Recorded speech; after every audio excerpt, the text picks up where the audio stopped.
The sun had barely begun its descent when the commotion started in the village of Nyanga.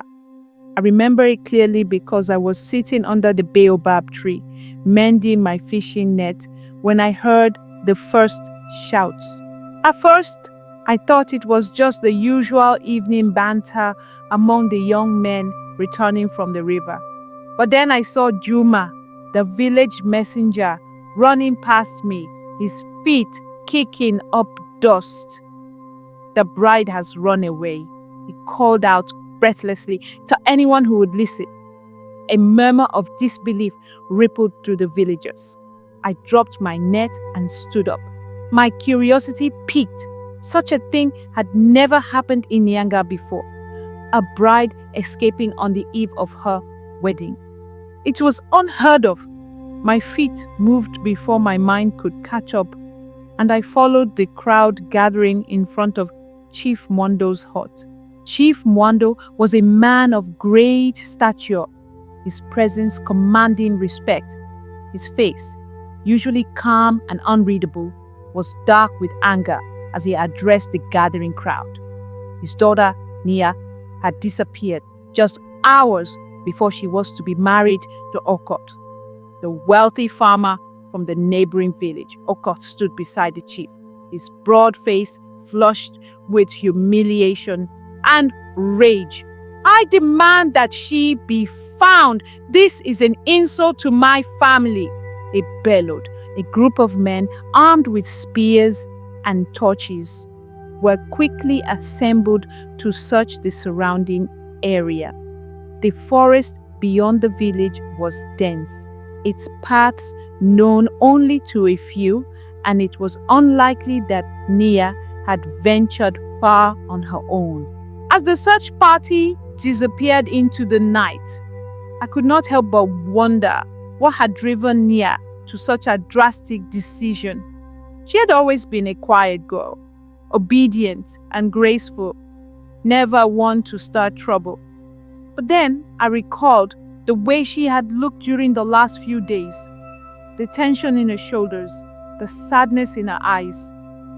Perhaps this was not as surprising as it seemed.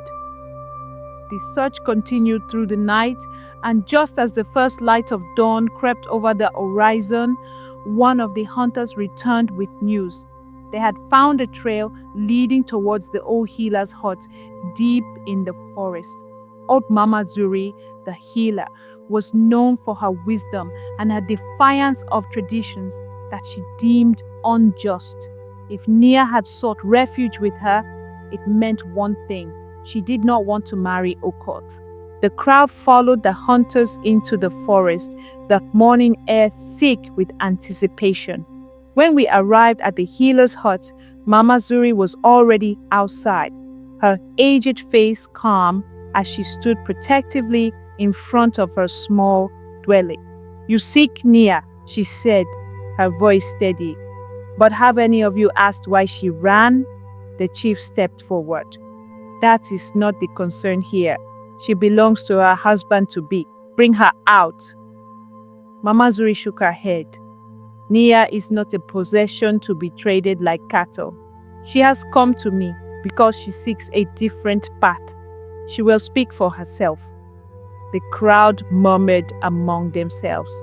It was rare for anyone to openly challenge the chief, but Mama Zuri was no ordinary woman. A moment later, Nia stepped forward, her eyes filled with newfound strength. "Father," she said, her voice clear, "I do not wish to marry Okot.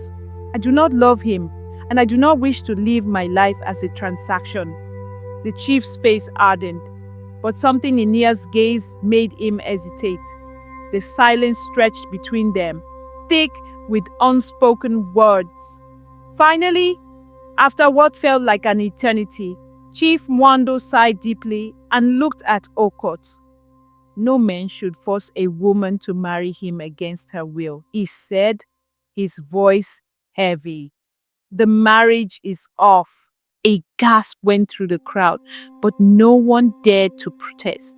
Okot clenched his fist, but knew better than to challenge the chief's decision. With a final glare at Nia, he turned and stormed away. Nia exhaled, her relief evident. Mama Zuri placed a reassuring hand on her shoulder, and the villagers, though shocked, slowly began to disperse. That night, as I sat under the baobab tree once more, I reflected on what had transpired. Nia had done something extraordinary. She had claimed her own future. And in that moment, I realized that the winds of change had begun to blow through Nyanga, carrying with them the whispers of a new dawn.